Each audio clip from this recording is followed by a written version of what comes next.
Aditya Lokesh YouTube channel ವೀಕ್ಷಕರಿಗೆ ಆದಿತ್ಯ ಲೋಕೇಶ್ ಮಾಡ್ತಾ ಇರತಕ್ಕಂಥ ನಮಸ್ಕಾರಗಳು. ಇಂದು ನಿಮಗೆ ಒಬ್ಬರು ವಿಶೇಷ ವ್ಯಕ್ತಿಯನ್ನು ತಮಗೆ ಪರಿಚಯ ಮಾಡಿಕೊಡ್ತೇನೆ. ಅವರೇ ಶ್ರೀಮತಿ ಮೇರಿ ಲೋಬೋ. ಇವರು ಶಿವಮೊಗ್ಗ ಜಿಲ್ಲೆಯ ಅರಸಾಳು ಗ್ರಾಮದಲ್ಲಿ ಜನಿಸಿರ್ತಕ್ಕಂಥವರು. 26/5/1963ರಲ್ಲಿ ಜನಿಸಿರುತ್ತಾರೆ. ಇವರು ಚಿಕ್ಕ ವಯಸ್ಸಿನಲ್ಲಿರುವಾಗಲೇ ಹಲವಾರು ಅನಾರೋಗ್ಯಕ್ಕೆ ಒಳಗಾಗಿ ಗಂಡನ ಶಸ್ತ್ರಚಿಕಿತ್ಸೆ, ಕಾಲ ಶಸ್ತ್ರಚಿಕಿತ್ಸೆ, ಸುಮಾರು 8-9 ಶಸ್ತ್ರಚಿಕಿತ್ಸೆಗೆ ಅವರು ಒಳಗಾಗಿದ್ದಾರೆ. 4 ವರ್ಷಗಳ ಕಾಲ ಇವರು ಓಡಾಡಲು ಕೂಡ ಆಗುತ್ತಿರಲಿಲ್ಲ. ಇವರ ಪೋಷಕರು ಇವರನ್ನು ಬದುಕಿಸಿಕೊಳ್ಳಲು ತುಂಬಾ ಶ್ರಮಪಟ್ಟಿದ್ದಾರೆ. ಇವರು ದೊಡ್ಡವರಾದ ಮೇಲೆ ಅಸಹಾಯಕ ನಿರ್ಗತಿಕ ರೋಗಿಗಳಿಗೆ ಆರೈಕೆ ಮಾಡಬೇಕೆಂಬ ಮಹದಾಸೆಯ ಕನಸನ್ನು ಹೊಂದಿದ್ದರು. ಆದ ಕಾರಣ ಇವರು ನರ್ಸಿಂಗ್ ಟ್ರೈನಿಂಗ್ ಅನ್ನ ಮಾಡಿದ್ದಾರೆ. ಮುಂದೆ ಇವರ ಮಹತ್ವಾಕಾಂಕ್ಷೆಯಂತೆ ನೂರಾರು ನಿರ್ಗತಿಕ ರೋಗಿಗಳಿಗೆ ಆಸರೆಯನ್ನು ನೀಡಿ ವೈದ್ಯಕೀಯ ಆರೈಕೆಯನ್ನು ಸಾಮಾಜಿಕ ಕಳಕಳಿಯಿಂದ ಮಾನವೀಯತೆಯಿಂದ ಮಾಡುತ್ತಾ ಮೈಸೂರು ನಗರ ಜಿಲ್ಲೆಯಲ್ಲಿ ಮನ್ನಣೆಯನ್ನು ಗಳಿಸಿದ್ದಾರೆ. ಇವರ ಈ ಸೇವೆಯನ್ನು ಪರಿಗಣಿಸಿ ಇವರಿಗೆ ಹಲವಾರು ಸನ್ಮಾನ ಸಮಾರಂಭಗಳು ನಡೆದಿವೆ, ಗೌರವಾಧಾರಗಳು ದಕ್ಕಿವೆ. ಪ್ರಮುಖ ಕನ್ನಡ ಮತ್ತು ಇಂಗ್ಲಿಷ್ ಪತ್ರಿಕೆಗಳಲ್ಲಿ ಅವರ ಅಮೂಲ್ಯ ಸೇವೆಯನ್ನು ಗುರುತಿಸಿ ಲೇಖನಗಳು ಪ್ರಕಟವಾಗಿದೆ. ಮಾರಣಾಂತಿಕ ರೋಗಗಳಿಂದ ಹಾಸಿಗೆಯಿಂದ ಏಳಲಾಗದ ರೋಗ ಪೀಡಿತ ರೋಗಿಗಳಿಗೆ ಉಪಶಮನ ಆರೈಕೆಯನ್ನು ಹಸನ್ಮುಖಿಯಾಗಿ ಹಗಲಿರುಳದೆನ್ನದೆ ಅವಿರತವಾಗಿ ಸೇವೆ ಆರೈಕೆಯನ್ನು ಮಾಡುತ್ತಾ ತಮ್ಮ ಅಮೂಲ್ಯ ಜೀವನವನ್ನು ಸಾರ್ಥಕ ಮಾಡಿಕೊಳ್ಳುತ್ತಿದ್ದಾರೆ.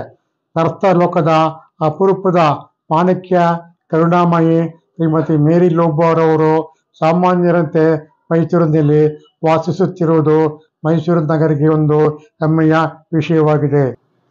ನತದೃಷ್ಟ ರೋಗಿಗಳ ಪಾಲಿಗೆ ತಾಯಿಯಾಗಿ ಆಸರೆಯಾಗಿ ಅವರ ಮನೆ ಬಾಗಿಲಿಗೆ ತೆರಳಿ ಅವರ ಶುಶ್ರೂಷೆಯನ್ನು ಮಾಡಿ ಮನೆಯಲ್ಲಿ ರೋಗಿಗಳ ಆರೈಕೆ ಮಾಡುತ್ತಿರುವವರಿಗೂ ಮತ್ತು ರೋಗಿಗಳಿಗೂ ಆಪ್ತ ಸಮಾಲೋಚನೆ ಮಾಡುವ ಮುಖಾಂತರವಾಗಿ ಮಾನಸಿಕವಾಗಿ ಹುರಿದುಂಬಿಸಿ ಜೀವನ ಚೈತ್ಯವನ್ನು ತುಂಬುತ್ತಿದ್ದಾರೆ.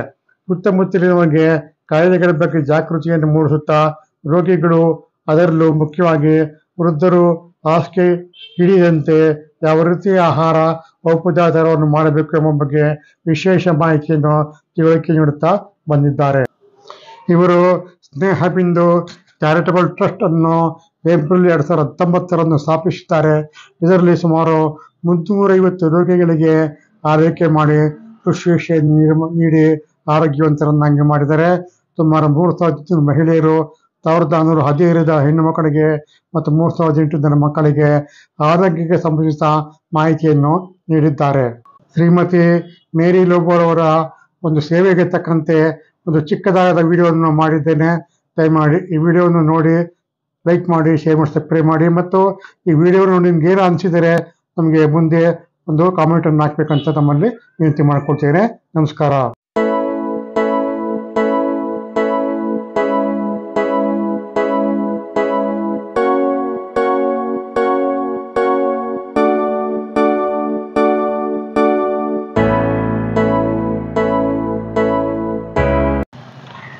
ಈಗ ನೋಡ್ತಾ ಇರ್ತಕ್ಕಂಥದ್ದು ಸ್ನೇಹಬಿಂದು ರೋಗಿಗಳ ಆರೈಕೆ ಕೇಂದ್ರ. ಇಲ್ಲಿ ಹಾಸಿಗೆ ಇರ್ತಿರ್ತಕ್ಕಂಥ ರೋಗಿಗಳನ್ನ ಕರೆದುಕೊಂಡು ಬಂದು ಅವರಿಗೆ ಶುಶ್ರೂಷೆಗಳನ್ನ ಮಾಡಲಾಗುತ್ತದೆ, ಆರೈಕೆಗಳನ್ನು ಕೂಡ ಮಾಡಲಾಗುತ್ತೆ. ಹೆಚ್ಚಿನ ಚಿಕಿತ್ಸೆಗಳಿಗೆ ಅಲ್ಲಿಂದ ಬೇರೆ ಕಡೆಯಿಂದ ಡಾಕ್ಟರನ್ನು ಕರೆಸಿಕೊಂಡು ಇಲ್ಲಿ ಚಿಕಿತ್ಸೆಯನ್ನು ಮಾಡ್ತಾರೆ ಮತ್ತು ಇವರ ಬಳಿ ಹೆಚ್ಚಿನ ಚಿಕಿತ್ಸೆ ಅಗತ್ಯವಿದ್ದರೆ ಹತ್ತಿರದ ಸರ್ಕಾರಿ ಆಸ್ಪತ್ರೆಗೆ ಕರೆದುಕೊಂಡೋಗಿ ಅವರಿಗೆ ಚಿಕಿತ್ಸೆಯನ್ನು ಕೂಡ ಕೊಡಿಸಲಾಗುತ್ತದೆ. ಇಲ್ಲಿ ಸುಮಾರು 15 ಜನ ರೋಗಿಗಳಿಗೆ ಅವಕಾಶ ಇದೆ. ಇಲ್ಲಿ ಎಲ್ಲರೂ ಕೂಡ ಬೆಡ್ಗಳನ್ನು ಅರೇಂಜ್ ಮಾಡಿದ್ದಾರೆ ಮತ್ತು ತುಂಬ ವಯಸ್ಸಾಗಿರ್ತಕ್ಕಂಥವರು, ನಡೆಯಲಾರತಕ್ಕಂಥವರು, ವೃದ್ಧರಿಗೆ ಇಲ್ಲಿ ತುಂಬ ಹೆಚ್ಚಿನ ಒಂದು ಪ್ರಾಶಸ್ತ್ಯ ಕೊಟ್ಟು ಅವರಿಗೆ ಆರೈಕೆಯನ್ನು ಮಾಡ್ತಾರೆ. ತಾವೀಗ ನೋಡ್ತಾ ಇರತಕ್ಕಂಥದ್ದು ನಡೆಯೋಕ್ಕೆ ಆಗದೆ ಕುಳಿತಿರ್ತಕ್ಕಂಥವ್ರು ಮತ್ತು ತುಂಬ 70-80 ವಯಸ್ಸಾಗಿರ್ತಕ್ಕಂಥ ವೃದ್ಧ ಹೆಂಗಸರುಗಳನ್ನ ಇಲ್ಲಿ ಕರೆದುಕೊಂಡು ಬಂದು ಶುಶ್ರೂಷೆ ಮಾಡ್ತಾ ಇರತಕ್ಕಂಥದ್ದು, ಅವರು ನೆಮ್ಮದಿಯಿಂದ ಕುಳಿತಿರ್ತಕ್ಕಂಥ ದೃಶ್ಯವನ್ನೀಗ ತಾವೀಗ ನೋಡ್ತಾ ಇದ್ದೀರಿ. ನಡೆಯೋಕ್ಕೆ ಆಗದೆ ಇರತಕ್ಕಂಥ ಆ ವೃದ್ಧರನ್ನ ಕರೆದುಕೊಂಡು ಚಿಕಿತ್ಸೆಯನ್ನು ಕೊಟ್ಟು ಅವರಿಗೆ ಸುಲಭವಾಗಿ ನಡೆಯೋ ರೀತಿಯಲ್ಲಿ ಆರೈಕೆ ಮಾಡ್ತಾರೆ. ತುಂಬಾ ಹೆಚ್ಚಿನ ಒಂದು ಪ್ರೀತಿ ವಿಶ್ವಾಸದಿಂದ, ಮಾನವೀಯ ಕಳಕಳಿಯಿಂದ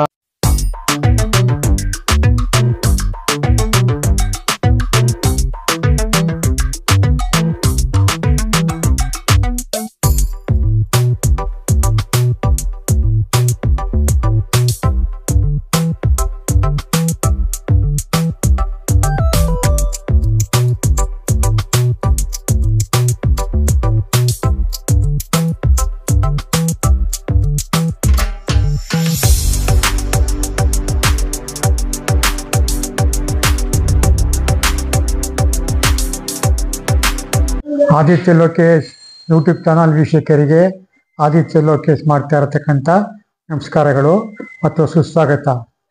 ಇಂದಿನ ಸಂಚಿಕೆಯಲ್ಲಿ ಗೋಕುಲಂ 3ನೇ ಕ್ಷೇತ್ರದಲ್ಲಿರತಕ್ಕಂಥ ಸ್ನೇಹ ಚಾರಿಟಬಲ್ ಟ್ರಸ್ಟ್ಗೆ ಬಂದಿದ್ದೀನಿ. ಪೇಪರ್ನಲ್ಲಿ ಒಂದು ನ್ಯೂಸ್ ಬಂದಿತ್ತು. ಅಲ್ಲಿ ಮೇಡಮು ಮೇರಿ ಲೋಬೋ ಅಂತಕ್ಕಂಥವರು ತುಂಬ ಜನ ವೃದ್ಧರಿಗೆ ಸೇವೆ ಮಾಡ್ತಾ ಇದ್ದಾರೆ ಅಂತ ನನಗೆ ನ್ಯೂಸ್ ಬಂತು, ಪೇಪರ್ಲಿ ವಾರ್ತೆ ಬಂದಿತ್ತು, ನೋಡಿದೆ. ಅದನ್ನೋಗ್ಬಿಟ್ಟು ಬಂದು ಭೇಟಿ ಮಾಡಿ ಅದ್ರ ಬಗ್ಗೆ ವಿವರಗಳನ್ನ ಸಮಾಜಕ್ಕೆ ತಲುಪಿಸ್ಬೇಕು ಅನ್ನೋ ಉದ್ದೇಶಕ್ಕೋಸ್ಕರವಾಗಿ ಈ ಒಂದು ವಿಡಿಯೋವನ್ನು ಮಾಡ್ತಾ ಇದ್ದೀನಿ. ಇಲ್ಲಿ ಬರ್ತಾ ಇರತಕ್ಕಂಥದ್ದೆಲ್ಲ ವೃದ್ಧರು, ಸುಮಾರು ಒಂದು 40 ವರ್ಷದ ಮೇಲೆ ಬರ್ತಾ ಇರತಕ್ಕಂಥ ವೃದ್ಧರು ಒಂದು ಇಲ್ಲಿ ಇರ್ತಾರೆ. ಮುಖ್ಯವಾಗಿ ಎಲ್ಲ ಹೆಂಗಸರು ಮಾತ್ರ, ಗಂಡಸರನ್ನ ಇಲ್ಲಿ ಅಲ್ಲೋ ಮಾಡೋದಿಲ್ಲ, ಹೆಂಗಸರು ಮಾತ್ರ ಬರ್ತಾರೆ. ಅದರ ಮುಖ್ಯ ಸಾಗಿರ್ತಕ್ಕಂಥ ಮೇರಿ ಲೋಬೋ ಇರ್ತಕ್ಕಂಥವ್ರನ್ನ ಅವತ್ತು ಭೇಟಿ ಮಾಡೋಣ, ಬಂದು ಈ ಒಂದು ಸ್ನೇಹ ಚಾರಿಟಬಲ್ ಟ್ರಸ್ಟ್ ಬಗ್ಗೆ ವಿವರಗಳನ್ನ ಪಡ್ಕೊಳ್ಳೋಣ, ಬಂದು ಏನೇನು ಸೇವೆಗಳು ಕೊಡ್ತಾರೆ, ಯಾವ ಥರ ಒಂದು ಸಮಾಜಕ್ಕೆ ಸೇವೆ ಮಾಡ್ತಾ ಇದ್ದಾರೆ ಅಂತ ಅವ್ರಿಗೆ ಇಷ್ಟ ತಿಳ್ಕೊಂಡು, ಈ ಥರ ಅವಶ್ಯಕತೆ ಯಾರಿಗಾರು ಕಂಡು ಬಂದಾಗ ಇಲ್ಲಿ ಕೊಡ್ತಾ ಇರ್ತಕ್ಕಂಥ ಫೋನ್ ನಂಬರ್ ಆಗಲಿ ಅಡ್ರೆಸ್ ಆಗಲಿ ಕಾಂಟ್ಯಾಕ್ಟ್ ಮಾಡಿದ್ರೆ ಅವ್ರನ್ನ ಭೇಟಿ ಮಾಡ್ಬೋದು ಅಂತ ಹೇಳಕ್ಕೆ ಇಷ್ಟಪಡ್ತೀನಿ. ನಮಸ್ತೆ ಮೇಡಮ್. ಇವರೇನೆ ಮೇರಿ ಲೋಬೋ ಅವರು. ಇವ್ರ ಬಗ್ಗೆ ಕೆಲವು ಪ್ರಶ್ನೆಗಳನ್ನು ಕೇಳ್ತೀನಿ, ಅವ್ರು ಉತ್ತರವನ್ನ ಹೇಳ್ತಾರೆ. ಮೇಡಮ್, ತಮ್ಮ ತಂದೆ ತಾಯಿಗಳು ಯಾರು ಮೇಡಮ್? ನಮ್ ತಂದೆ ದಿವಂಗತ ಹೆನ್ರಿ ಡೆಸ್ಸಾ ಅಂತ, ನಮ್ ತಾಯಿ ಸೆಲೆಸ್ಟಿನ್ ಡೆಸ್ಸಾ. ಅವರು ಶಿವಮೊಗ್ಗದಲ್ಲಿದ್ದಾರೆ ಸರ್. ಅವರು ಎಷ್ಟು ಜನ ತಂದೆ ತಾಯಿಗಳು ಏನ್ ಕೆಲಸ ಮಾಡ್ತಾರೆ ಮೊದಲು? ನಮ್ ತಂದೆ ಪಾತ್ರೆ ರಿಪೇರಿ ಕೆಲಸ ಮಾಡ್ತಿದ್ರು, ಅವ್ರಿಗೆ ಕಿವಿ ಕೇಳಿಸ್ತಾ ಇರ್ಲಿಲ್ಲ. ನಮ್ ತಂದೆ ಕಸಬು ಪಾತ್ರೆ ರಿಪೇರಿ ಮಾಡೋದು, ಪಾಲಿಶ್ ಮಾಡೋದು, ಆತರ. ನನ್ ಮೂಲತಃ ಶಿವಮೊಗ್ಗದವ್ರು ಸರ್. ಅವರಿಗೆ ಎಷ್ಟು ಜನ ಮಕ್ಕಳು ಮೇಡಮ್? ಅವ್ರಿಗೆ ನಾವು 7 ಜನ ಮಕ್ಕಳು. 7 ಜನ ಮಕ್ಕಳಲ್ಲಿ ನಾನೇ ಮೊದಲನೇವಳು. ನಾವು 6 ಜನ ಹೆಣ್ಮಕ್ಳು, ಒಬ್ಬ ಮಗ ಕೊನೆಯವನು. ಅವರಲ್ಲಿ ಏನ್ ಮಾಡ್ತಾ ಇದ್ದಾರೆ ಮೇಡಮ್? ಈಗ ಎಲ್ಲರೂ ನಮ್ ತಂಗಿ ಒಂದು 4 ಜನ ಟೀಚರ್ಸ್ ಆಗಿದ್ದಾರೆ, ಒಬ್ಳು ಸ್ಟಾಫ್ ನರ್ಸ್ ಆಗಿದ್ದಾಳೆ. ಇನ್ನು ನಮ್ ತಮ್ಮನು ಎಲೆಕ್ಟ್ರಿಕ್ ವರ್ಕ್ ಎಲ್ಲ ಮಾಡ್ತಾ ಇದ್ದಾರೆ. ಎಲ್ಲ ಮದ್ವೆ ಆಗಿ ಶಿವಮೊಗ್ಗದಲ್ಲಿದ್ದಾರೆ. ಇನ್ನು ನಮ್ ಸಿಸ್ಟರ್ಸ್ ಒಂದಿಬ್ರು ಬ್ಯಾಂಗ್ಳೂರಲ್ಲಿ ಇದ್ದಾರೆ, ಮೈಸೂರಲ್ಲಿ ಒಬ್ರು ಇದ್ದಾರೆ, ಹೊಸೂರಲ್ಲಿ ಒಬ್ರು ಇದ್ದಾರೆ, ಚಿಕ್ಕಮಂಗ್ಳೂರ್ನಲ್ಲಿ ಒಬ್ರು ಇದ್ದಾರೆ. ತಮ್ದು ವಿದ್ಯಾಭ್ಯಾಸ ಮೇಡಮ್? ಪ್ರಾಥಮಿಕ ವಿದ್ಯಾಭ್ಯಾಸ ಅರ್ಸಾಳು ಅಂತ ಒಂದ್ ಊರಿದೆ ಶಿವಮೊಗ್ಗದ ಹತ್ರ. ನಾನು ಹುಟ್ಟಿದ್ದು ಅಲ್ಲೇ. ಪ್ರಾಥಮಿಕ ಮತ್ತೆ ಟಿಲ್ ಇದು ಏನು ಹಿರಿಯ ಪ್ರಾಥಮಿಕ ಶಾಲೆ ನಾನು ಅಲ್ಲೇ ಮಾಡಿದ್ದು 7ನೇ ಕ್ಲಾಸ್ ತನಕ. 8ನೇ ಕ್ಲಾಸ್ ಅಂದ್ರೆ ಹೈಸ್ಕೂಲಿಗೆ ಶಿವಮೊಗ್ಗಕ್ಕೆ, ಯಾಕಂದ್ರೆ ಆ ಊರಲ್ಲಿ ಇರ್ಲಿಲ್ಲ ಅದು ಹೈಸ್ಕೂಲ್, ಹಾಗಾಗಿ ಶಿವಮೊಗ್ಗದಲ್ಲಿ ಅಲ್ಲಿಗೆ ಶಿಫ್ಟ್ ಆಗ್ಬಿಟ್ರು ನಮ್ ತಂದೆ, ನಮ್ಗೆ ಓದಿಸ್ಬೇಕು ಅಂತ. ಶಿವಮೊಗ್ಗಕ್ಕೆ ಬಂದು ಅಲ್ಲಿ 8ನೇ ಕ್ಲಾಸಿಂದ ನಾನು PUC ಮಾಡಿ ಡಿಗ್ರಿಗೆ ಜಾಯಿನ್ ಆಗಿದ್ದೆ. ನಾನ್ ಚಿಕ್ಕವಳಿಂದ ಅಷ್ಟೊಂದು ಆರೋಗ್ಯವಂತಳಾಗಿರ್ಲಿಲ್ಲ. ಒಂದ್ 5ನೇ ಕ್ಲಾಸಿಂದಾನೇ ನನ್ಗೆ ಬೇರೆ ಬೇರೆ ತರ ಆರೋಗ್ಯ ಸಮಸ್ಯೆಗಳಿತ್ತು.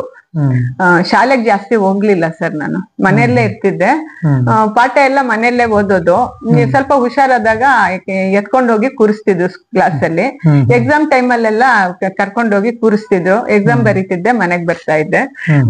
ಆಮೇಲೆ ಒಂದ್ PUC ಬಂದಾಗ ನಾನು ಸ್ಕೂಲಿಗೆ ಹೋಗಿದ್ದು ಸ್ವಲ್ಪ, ಅಂದ್ರೆ ಹೈಸ್ಕೂಲಲ್ಲಿ ಸ್ವಲ್ಪ ಹೋಗಿದ್ದೀನಿ, ಮಧ್ಯೆ ಹೋಗಿದ್ದೀನಿ. ಆಮೇಲೆ ಇದಕ್ ಹೋಗಿದ್ದೆ. ಅದಾದ್ಮೇಲೆ ನನ್ಗೆ ನರ್ಸ್ ಆಗ್ಬೇಕು ಅಂತ ತುಂಬಾ ಆಸೆ ಇತ್ತು, ಯಾಕಂದ್ರೆ ಆಸ್ಪತ್ರೆಯಲ್ಲಿ ಅವ್ರನ್ನೇ ನೋಡ್ತಾ ಇದ್ದೆ. PUC ಆದ್ಮೇಲೆ ನರ್ಸಾಗ್ಬೇಕು ಅಂತ ಆಸೆ ಆಯ್ತು ನಿಮ್ಗೆ? ಇಲ್ಲ ಇಲ್ಲ, ಮೊದ್ಲೇನೆ ಇತ್ತು. ಬಟ್ ನಡಿಯಕ್ಕಾಗಲ್ವಲ್ಲ, ಎಲ್ಲಾರು ಹೇಳ್ತಿದ್ರು, ನಂಗೆ ನಡಿಯಕ್ಕೆ ಆಗ್ತಾ ಇರ್ಲಿಲ್ಲ, ಕಾಲಿನ ಸಮಸ್ಯೆ ಇತ್ತು.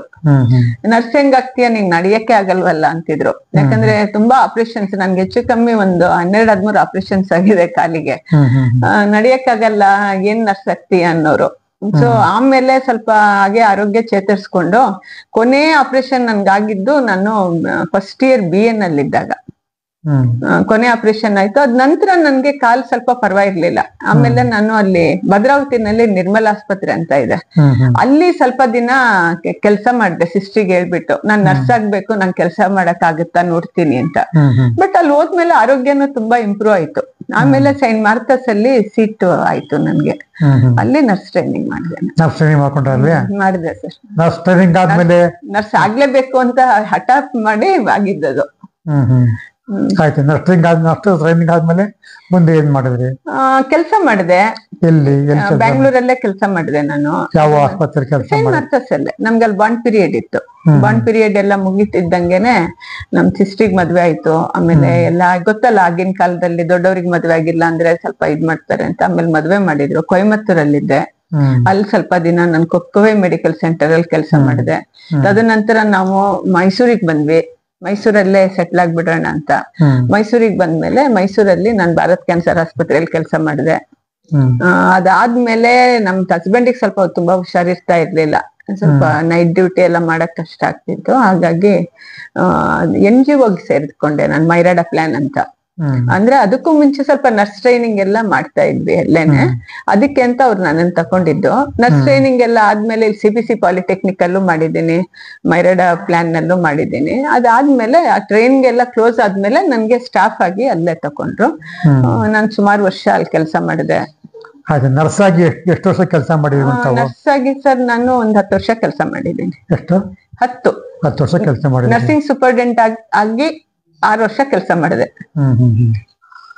ಆಯ್ತು. ಆಮೇಲೆ ಆ ಟೈಮ್ನಲ್ಲಿ ಯಾರಾದ್ರು ವಿಶೇಷವಾದಂತ ಸೇವೆಗಳು ಮಾಡ್ತಿದ್ರ ಅವಾಗ? ಹೌದು ಸರ್, ಈ ಕ್ಯಾನ್ಸರ್ ಪೇಷಂಟಿಗೆ ತುಂಬಾ ಸೇವೆ ಹೋಗ್ತಿತ್ತು. ಅವರೆಲ್ಲ ಅದೆಲ್ಲ ನೋಡಿನೇ ನಾನು ಈ ತರ ಒಂದು ಉಪಶಮನ ಆರೈಕೆ ಮಾಡ್ಬೇಕು ಅಂತ ಆ ಟೈಮಲ್ಲೇ ನಾನು ಡಿಸೈಡ್ ಮಾಡಿದ್ದು. ಮನೆಗಳಿಗೆ ಹೋಗ್ಬೇಕು, ಮನೆಯವ್ರಿಗೆ ಹೇಳ್ಕೊಡ್ಬೇಕು. ಯಾಕಂದ್ರೆ ಪಾಪ ಜನ ತುಂಬಾ ಕಷ್ಟ ಪಡ್ತಿದ್ರು. ಸದಾ ಅವ್ರನ್ನ ಆಸ್ಪತ್ರೆಯಲ್ಲಿ ಇಟ್ಕೊಳಕ್ ಆಗ್ತಾ ಇರ್ಲಿಲ್ಲ. ಅವಾಗ್ಲೂ ನಾನ್ ಮನೆಗಳಿಗೆ ಹೋಗ್ತಾ ಇದ್ದೆ. ನಾನ್ ಡ್ಯೂಟಿನಲ್ಲಿ ಇದ್ದಾಗ್ಲೂನು ತುಂಬಾ ಮನೆಗಳಿಗೆ ಹೋಗ್ತಾ ಇದ್ದೆ. ಇವನ್ ಡೆತ್ ತೀರ್ಕೊಂಡಿದ್ದಾರೆ ಅಂತಾನು ಗೊತ್ತಾಗ್ತಾ ಇರ್ಲಿಲ್ಲ. ಡೆತ್ ಡಿಕ್ಲರೇಷನ್ಗೂ ನನ್ನನ್ನೇ ನಾನು ಹೋಗಿದ್ದೇನೆ, ಹಿಂಗಾಗಿದ್ದಾರೆ ಅಂತ. ಪಾಪ ಮನೇಲಿ ತುಂಬಾ ಅವಾಗೆಲ್ಲ ಇಷ್ಟೊಂದು ಇದಿರ್ಲಿಲ್ಲ ಸರ್. ನಿಮ್ಗೆ ಎಲ್ಲರಿಗೂ ಅವೇರ್ನೆಸ್ ಇತ್ತಲ್ರಿ? ಈ ತರದ ಟ್ರೀಟ್ಮೆಂಟ್ ಎಲ್ಲ ಕೊಡ್ತಾರೆ, ಮಾಡ್ತಾರೆ? ಅವೇರ್ನೆಸ್ ಇದ್ರೂನು ಸ್ಟಿಗ್ಮಾ ಡಿಸ್ಕ್ರಿಮಿನೇಷನ್ ತುಂಬಾ ಇತ್ತು ಇದ್ರ ಬಗ್ಗೆ. ಯಾಕಂದ್ರೆ ಕ್ಯಾನ್ಸರ್ ಅಂದ್ರೆ ಏನೋ ಮಾರಕ ರೋಗ ಆ ತರ ಎಲ್ಲ ಇತ್ತು. ಆಮೇಲೆ ಹೋಗ್ತಾ ಹೋಗ್ತಾ ಜಾಂಡಿಸ್ಗಳು ಶುರು ಆಯ್ತು, HBsAg ಆಯ್ತು. ಅದಾದ್ಮೇಲೆ ಈ ಏಡ್ಸ್, HIV ಏಡ್ಸ್ ಬಂತು. ಇದ್ರಲ್ಲೆಲ್ಲ ನಾನು NGO ನಲ್ಲೆಲ್ಲ ನಾನು ವರ್ಕ್ ಮಾಡ್ಬಿಟ್ಟು ಇದ್ರ ಬಗ್ಗೆ ಸಾಕಷ್ಟು ಅವೇರ್ನೆಸ್ ಎಲ್ಲ ಕ್ರಿಯೇಟ್ ಮಾಡಿ ಎಲ್ಲ ಮಾಡಿದೀವಿ. ಆಮೇಲೆ ನೀವು ಇದು ಎಲ್ಲಾ ಮನೆಗಳಿಗೆ ಹೋಗಿ ಟ್ರೀಟ್ಮೆಂಟ್ ಎಲ್ಲ ಮಾಡ್ತಾ ಇದ್ರಿ ತಾವು? ಟ್ರೀಟ್ಮೆಂಟ್ ಎಲ್ಲ ಮಾಡ್ತಾ ಇದ್ರಿ ತಾವು. PUC ಆದ್ಮೇಲೆ ನರ್ಸಿಂಗ್ 10 ವರ್ಷ ಎಲ್ಲ ಮಾಡಿದ್ರಿ ಅಂತ ತಾವು ಹೇಳಿದ್ರಿ. ಆಮೇಲೆ ಈ ತರ ಸೇವಾ ಮನೋಭಾವನೆ ಬೆಳೆಸ್ಕೊಂಡು ಎಲ್ಲೆಲ್ಲಿ ಕಾಯಿಲೆದವ್ರು ಇರ್ತಾರೆ ಅವ್ರನ್ನೆಲ್ಲ ಟ್ರೀಟ್ಮೆಂಟ್ ಮನೆಗೆ ಹೋಗಿ ಟ್ರೀಟ್ಮೆಂಟ್ ಎಲ್ಲ ಮಾಡೋದು ಅಂತ ತಾವು ಹೇಳ್ತಾ ಇದ್ರಿ. ಅದು ಹೇಗೆ ನಿಮ್ಗೆ ಮನಸ್ಸಿಗೆ ಬಂದಿದ್ದು? ಒಂದು ರೋಗಿಗಳು ಎಲ್ಲಿದ್ದಾರೆ ಅಂತ ಗುರ್ತಿಸೋದು. ಈಗ ನಾವು ಹೇಗ್ ಮಾಡ್ತೀವಿ ಅಂದ್ರೆ, ಈಗ ದೊಡ್ಡ ದೊಡ್ಡ ಏರಿಯಾಗಳಿಗೆ ಹೋದ್ರೆ ಸ್ವಲ್ಪ ಕಷ್ಟ, ಅಲ್ಲಿ ಮನೆಗಳಿಗೆಲ್ಲ ಹೋಗಕ್ಕಾಗಲ್ಲ. ಈ ಚಿಕ್ಕದು ಸ್ಲಮ್ ಏರಿಯಾಗಳು, ಡೌನ್ ಟ್ರಾಡನ್ ಏರಿಯಾಸ್, ದೇವಸ್ಥಾನ ಕಟ್ಟೆ ಮೇಲೆ ಅರಳಿ ಮರದ ಜನ ಕೂತಿರ್ತಾರೆ. ಇಲ್ಲಿ ಯಾರು ಹುಷಾರಿಲ್ದೆ ಇರೋರೆಲ್ಲ ಇದಾರ, ತುಂಬಾ ಹಾಸಿಗೆ ಹಿಡಿದಿರೋರು ಇದಾರ, ಕಷ್ಟ ನಡಿಯಕ್ ಕಷ್ಟ ಪಡೋರು ಇದಾರ, ಲಕ್ವ ಬಡದವ್ರು ಇದಾರ. ಈ ತರ ಎಕ್ಸ್ಪ್ಲೈನ್ ಮಾಡ್ಬೇಕು. ಅವಾಗ ಹೇಳ್ತಾರೆ ಅಲ್ಲೊಬ್ರು ಇದಾರೆ ನೋಡಿ, ಇಲ್ಲೊಬ್ರು ಇದಾರೆ ನೋಡಿ ಅಂತ ಮಾಡ್ಬೇಕು. ಹೋಗ್ಬಿಟ್ಟು ನಿಮ್ಮ ಕೇಳ್ತೀವಿ ಸರ್. ಕೇಳಿದ್ರೆ ಜನ ಹೇಳ್ತಾರೆ. ಹೇಳ್ದಾಗ ಏನಾಗುತ್ತೆ ಅಂದ್ರೆ, ಒಬ್ರು ಇಬ್ರು ಸಿಕ್ಕಿದ್ರೆ ಸಾಕು, ಅವ್ರು ಇನ್ನೊಂದಿಬ್ರನ್ನ ತೋರಿಸ್ಕೊಡ್ತಾರೆ, ಅವ್ರು ಇನ್ನೊಂದಿಬ್ರನ್ನ ತೋರಿಸ್ತಾರೆ. ಆಮೇಲೆ ಈಗ ಶಾಲೆಗಳಿಗೂ ಹೋಗ್ಬಿಟ್ಟು ನಾವು ಹದಿಹರೆಯದ ಹೆಣ್ಮಕ್ಳಿಗೆ ಅವ್ರದ್ದು ಮೆನ್ಸ್ಟ್ರಲ್ ಹೈಜೀನ್ ಬಗ್ಗೆ ಒಂದು ತರಬೇತಿ ಕೊಡ್ತೀವಿ. ಹದಿಹರೆಯದ ಹೆಣ್ಮಕ್ಳು ಗಂಡ್ಮಕ್ಳಿಗೆ ಅವ್ರಿಗೊಂದು ಆರೋಗ್ಯ ಶಿಕ್ಷಣದ ಬಗ್ಗೆ ಮಾತಾಡ್ತೀವಿ. ಚಿಕ್ಕ ಮಕ್ಳುಗಳಿಗೆ ಒಂದು ವೈಯಕ್ತಿಕ ಸ್ವಚ್ಛತೆ, ಪರಿಸರ ಸ್ವಚ್ಛತೆ ಬಗ್ಗೆ ಹೇಳ್ಕೊಡ್ತೀವಿ. ಕೈ ತೊಳೆಯೋದ್ರ ಬಗ್ಗೆ ಎಲ್ಲ ಹೇಳ್ಕೊಡ್ತೀವಿ. ಅಂತ ಟೈಮಲ್ಲೂ ನಾವು ಮಾತಾಡ್ತೀವಿ ಅವ್ರ ಹತ್ರ. ನಿಮ್ಮ ಅಕ್ಕಪಕ್ಕ ಯಾರಾದ್ರೂ ಈ ತರ ಹುಷಾರಿಲ್ದೇ ಇರೋರು ಇದಾರ, ನಿಮ್ ಮನೇಲಿದಾರ ಅಂತ. ಅಲ್ಲಿ ಸುಮಾರು ಕಾಂಟ್ಯಾಕ್ಟ್ ಸಿಗುತ್ತೆ. ಈ ತರ ಒಂದು ಏನಂದ್ರೆ ಈ ತರಬೇತಿನೂ ಆದಂಗಾಯ್ತು, ಕಾಂಟ್ಯಾಕ್ಟ್ ಸಿಕ್ದಂಗಾಯ್ತು. ಆಮೇಲೆ ಯಾವಾಗ ಅವ್ರ ಮನೆಗಳಿಗೆ ನಾವು ಹೋಗ್ಬೋದು. ಆಮೇಲೆ ಅಲ್ಲಿ ಕೆಲವ್ರು ನೋಡ್ಕೊಳಕ್ ಯಾರಿರಲ್ಲ, ಅವ್ರನ್ನ ಕರ್ಕೊಂಡ್ ಬರ್ತೀವಿ ಇಲ್ಲಿಗೆ. ಇನ್ ಕೆಲವರು ಕಾಂಟ್ಯಾಕ್ಟ್ಸ್ ಅಲ್ಲಿ ಕರ್ಕೊಂಡ್ ಬಂದ್ ಬಿಡ್ತಾರೆ. ಆ ತರ ಏನೂ ಇದಾರೆ. ಆತರ ನಮ್ಮಲ್ಲಿ ಏನಂದ್ರೆ ಇದು ನಮ್ದೇ ಮನೆ ಆಗಿರೋದ್ರಿಂದ ನಮ್ಗೆ ಈಗ ಸ್ವಲ್ಪ ಸುಲಭ ಆಗುತ್ತೆ. ನಾನು ಇಲ್ಲೇ ಇರ್ತೀನಿ ಯಾವಾಗ್ಲೂ. ಅದ್ರ ಟೈಮ್ ಮಾತ್ರ ಆಚೆ ಹೋಗ್ಬಿಟ್ಟು ಬರ್ತೀನಿ. ಅದರ್ವೈಸ್ ಎಲ್ಲಾ ಟೈಮಲ್ಲೂ ನಾನು ಅವೈಲೇಬಲ್ ಇರೋದ್ರಿಂದ ನಮ್ಗೆ ನೋಡ್ಕೊಳಕ್ ಸ್ವಲ್ಪ ಸುಲಭ ಆಗುತ್ತೆ. ಮತ್ ನಮ್ಮಲ್ಲಿ ಇವಾಗ ಆಲ್ರೆಡಿ ಇರೋರು ಎಲ್ರು ತುಂಬಾ ಆರೋಗ್ಯವಂತರಲ್ಲ. ನಡಿಯಕ್ ಆಗದೆ ಇರೋರು 4-5 ಜನ ಇದಾರೆ ಇಲ್ಲಿ. ಕೆಲವರು ಮೆತ್ತಗ್ ನಡ್ಕೊಂಡು ಹೋಗ್ತಾರೆ. ಸ್ಟ್ರೋಕ್ ಆಗಿರೋರು ಇದಾರೆ, ವಯಸ್ಸಾಗಿರೋರು ಇದಾರೆ, ಸಮಸ್ಯೆ ಇರೋರು ಇದಾರೆ. ಮಾನಸಿಕ ಹೇಳ್ಬೇಕು ಅಂದ್ರೆ ನಮ್ಮಲ್ಲಿ ಸುಮಾರು ಒಂದು ಮಾನಸಿಕ ಸಮಸ್ಯೆ ಆಲ್ಮೋಸ್ಟ್ ಎಲ್ರಿಗೂ ಇದೆ. ಬಟ್ ಒಂದ್ ಮಟ್ಟಿಗೆ ಪರವಾಗಿಲ್ಲ, ವಿತ್ ಟ್ರೀಟ್ಮೆಂಟ್ ಅಲ್ಲಿ ಇದಾರೆ. ಆಮೇಲೆ ತಾವು ಎಲ್ಲ ಮನೆಗಳಿಗೆ ಹೋಗಿ ಯಾರು ಅನಾರೋಗ್ಯ ತರ ಅಂತ ವಿಚಾರ ಮನೆ ಭಾವನೆ ನಿಮ್ಗೆ ಬರೋದಕ್ಕೆ ಆಲ್ರೆಡಿ ನರ್ಸ್ ಆಗಿರೋರಿಗೆ ಭಾವನೆ ಇದ್ದೇ ಇರ್ತದೆ. ಈ ಮನೆಗಳಿಗೆ ಹೋಗ್ಬಿಟ್ಟು ಯಾರು ಹುಷಾರಿಲ್ಲ ಅಂತ ಕೇಳಿ ಅವ್ರ ಟ್ರೀಟ್ಮೆಂಟ್ ಕೊಡ್ಬೇಕು ಅಂತ ಮನೆ ಭಾವನೆ ಬಂದಿದ್ದು ಹೇಗೆ ನಿಮ್ಗೆ? ಸರ್, ನಾನು ಕ್ಯಾನ್ಸರ್ ಆಸ್ಪತ್ರೆಯಲ್ಲೇ ವರ್ಕ್ ಮಾಡುವಾಗ ನೋಡ್ತಿದ್ದೆ ಅಲ್ಲ, ಪಾಪ ಮನೆಗೆ ಹೋದ್ರೆ ಅವ್ರನ್ನ ಹೆಂಗ್ ನೋಡ್ಕೋಬೇಕು ಅಂತ ಗೊತ್ತಾಗ್ತಿರ್ಲಿಲ್ಲ ಅವ್ರಿಗೆ. ಚೆನ್ನಾಗಿದ್ದಾಗ ಪರವಾಗಿಲ್ಲ, ತೀರಾ ಆರೋಗ್ಯ ಪರಿಸ್ಥಿತಿ ಹದಗೆಟ್ಟಾಗ ಅವ್ರನ್ನ ಹೇಗ್ ನೋಡ್ಕೊಳ್ಳೋದು ಅನ್ನೋದು ಕಷ್ಟ ಆಗ್ತಿತ್ತು ಅವ್ರಿಗೆ. ಅವಾಗ ನಾನು ಹೋಗ್ತಾ ಇದ್ದೆ, ನಾನು ಡ್ಯೂಟಿ ಅವರ್ಸ್ ಆದ್ಮೇಲೆ ಕೆಲವ್ರ ಮನೆಗೆಲ್ಲ ಹೋಗಿ ಈ ತರ ಮಾಡಿ ಅಂತ ಹೇಳ್ತಿದ್ದೆ. ಆಮೇಲೆ ನಾವ್ ಸುಮಾರು ಜನರಿಗೆ ನೋಡಿದೀವಿ, ಬೆಡ್ ಅಲ್ಲೇ ಮಲ್ಗಿದ್ದಾರೆ, ನಾವ್ ಸ್ನಾನ ಮಾಡ್ಸಕ್ಕೆ ಆಗಲ್ಲ, ಎತ್ಕೊಂಡೋಗ ಸ್ಪಾಂಜ್ ಬಾತ್ ಮಾಡಿಸ್ಬೋದು ಅಲ್ವಾ, ತಲೆನೂ ತೊಳಸ್ಬೋದು ಬೆಡ್ ಅಲ್ಲೇ ಕೂರ್ಸ್ಬಿಟ್ಟು, ಈ ತರ ಚೇರ್ ಮೇಲೆ ಕೂರ್ಸ್ಬಿಟ್ಟು ಬಗ್ಸಿ ತಲೆ ಹೇಳಕ್ಕೆ ಆಗಲ್ಲ ಅಂದ್ರೆ ಬೆಡ್ ಮೇಲೂ ತಲೆ ತೊಳಸ್ಬೋದು. ಆತರ ಎಲ್ಲ ಒಂದ್ಸರಿ ನಾವು ಡೆಮೋ ಮಾಡಿ ತೋರ್ಸ್ಕೊಡ್ತೀವಿ ಅವ್ರ ಮನೆಯವ್ರಿಗೆ. ಆತರ ಎಲ್ಲ ತೋರ್ಸಿದಾಗ ಇಷ್ಟು ಸುಲಭನಾ ಅಂತ. ಮುಂಚೆ ಡೈಪರ್ಸ್ ಗಳಿರ್ಲಿಲ್ಲ ಪೇಷಂಟ್ ಗಳಿಗೆ. ಡೈಪರ್ಸ್ ಗಳು ಇವಾಗ ಚೇಂಜ್ ಮಾಡೋದ್ ಹೆಂಗೆ, ಕೆಲವರಿಗೆ ಉಲ್ಟಾ ಪಲ್ಟಾ ಹಾಕ್ಬಿಡ್ತಾರೆ. ನೋಡಿ ಡೈಪರ್ಸ್ ಹಾಕಿದೀವಿ ಆದ್ರೂ ಹಿಂಗಾಯ್ತು ಅಂದ್ರೆ ಡೈಪರ್ಸ್ ಸರಿಯಾಗಿ ಹಾಕದೇ ಇದ್ದಾಗ್ಲೂ ತೊಂದ್ರೆ ಆಗುತ್ತೆ. ಅವನ್ನೆಲ್ಲ ಹೇಳ್ಕೊಡೋದು. ಆಮೇಲೆ ಬೆಡ್ ಸೋರ್ಸ್ ಆಗದೆ ಇರೋ ತರ ಹೇಗ್ ನೋಡ್ಕೊಳ್ಳೋದು ಅಂತ. ಈಗ ಏರ್ ಬೆಡ್ಸ್ ಬಂದಿದೆ, ವಾಟರ್ ಬೆಡ್ ಬಂದಿದೆ, ಅದನ್ನ ಹಾಕೋದ್ರ ಜೊತೆಗೆ ಬೆಡ್ ಸೋರ್ ಆದ್ರೆ ಅದನ್ನ ಏನ್ ಮಾಡ್ಬೇಕು. ಕೆಲವ್ರಿಗೆ ಡೈಪರ್ ರ್ಯಾಶಸ್ ಬರುತ್ತೆ, ಕೆಲವು ಡೈಪರ್ ಅವ್ರು ಪೇಷಂಟ್ ಕರ್ಕೊಂಡ್ ಹೋಗಕ್ಕಾಗಲ್ಲ, ಡಾಕ್ಟರ್ ಹತ್ರ ಹೋಗಿ ಏನೋ ಹೇಳ್ತಾರೆ. ಡಾಕ್ಟ್ರಿಗೆ ಇವ್ರು ಏನ್ ಹೇಳ್ತಾರೋ ಅವ್ರೇನ್ ಕೊಡ್ತಾರೋ ಅದು ನಾವು ಲೈವ್ ಆಗಿ ನೋಡಿದಾಗ ಮಾತ್ರ ಗೊತ್ತಾಗುತ್ತೆ ಇದು ಈ ತರ ಇದೆ ಅಂತ. ಸೊ ಈ ತರ ಸಣ್ಣ ಮತ್ತೆ ಈಗ ಕ್ಯಾಥೆಟರ್ ಹಾಕಕ್ಕಾಗಲ್ಲ ಎಷ್ಟೋ ಜನರಿಗೆ. ಆ ಪೇಷಂಟ್ ಎತ್ಕೊಂಡು ಆಸ್ಪತ್ರೆಗೆ ಹೋಗ್ಬೇಕು. 10 ನಿಮಿಷದ ಕೆಲ್ಸಕ್ಕೆ ಇವ್ರು ಒಂದಿನ ರಜೆ ಹಾಕ್ಬೇಕಿಲ್ಲ, ಕೂಲಿ ಇವ್ರನ್ನ ಆ ಬೆಡ್ ಪೇಷಂಟ್ ನ ಎತ್ಬೇಕಾದ್ರೆ ಅದಕ್ಕೂ ಮೈಕೈ ನೋವು ಪಾಪ, ಖರ್ಚುಗಳು ಅಂತದೆಲ್ಲ ನಾವ್ ಮನೆಗೆ ಹೋಗಿ ಮಾಡ್ತೀವಿ ಸರ್. ಕ್ಯಾಥೆಟರ್ ಹಾಕೋದು, ಮೂಗಿಗೆ ಒಂದು ಟ್ಯೂಬ್ ಹಾಕೋದಿರ್ಬೋದು, ಯೂರಿನಿಗೆ ಒಂದು ಟ್ಯೂಬ್. ಮನೆಗೆ ಹೋಗಿ ಎಷ್ಟು ವರ್ಷಗಳ ಕಾಲ ಸೇವೆ ಮಾಡಿದ್ದೀರಿ ಸರ್? ಸುಮಾರು ಆಲ್ಮೋಸ್ಟ್ ನಾನು ಡ್ಯೂಟಿಯಲ್ಲಿ ಇದ್ದಾಗ್ಲೂ ನಾನು ಯಾವ್ಯಾವ ಹಳ್ಳಿಗಳಿಗೆ ಹೋಗ್ತೀನಿ ಅಲ್ಲಿ ಹೋಗ್ತಾ ಇದ್ದೆ ಸರ್ ನಾನು. ಆಮೇಲೆ ಡ್ಯೂಟಿ ಮುಗಿದ್ಮೇಲೂ ಈಗ ಹೆಚ್ಚು ಕಮ್ಮಿ 15 ವರ್ಷದಿಂದ ಟೋಟಲ್ ಆಗಿ ಹೋಗ್ತಾ ಇದ್ದೇನೆ. ಸರ್ವಿಸ್ ಮುಗಿದ್ಮೇಲೆ ಸರ್ವಿಸ್ ಮುಗಿತಾ?